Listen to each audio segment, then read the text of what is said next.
पण या औषधांची गरज पडू नये यासाठी आपण जे खाद्य बनवते, कॉन्सन्ट्रेट फीड बनवते, म्हणजे सगळ्या प्रकारचे कोंडे किंवा मका, ज्वारी, बाजरी, गहू याच्यापैकी काहीतरी एक पेंडी असं सगळं मिळून आणि त्याच्यामध्ये मिनरल मिक्सचर पावडर टाकून जे खाद्य बनवतोय, या खाद्यामध्ये आपल्याला आठवड्यातून एकदा कंपल्सरी खाण्याचा सोडा टाकायचा.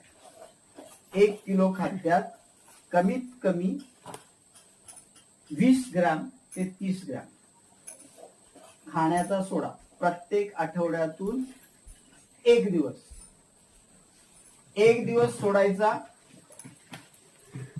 प्रत्येक आठवड्यातून एक दिवस आपल्याला त्यांना गुळाचं पाणी प्यायला द्यायचं.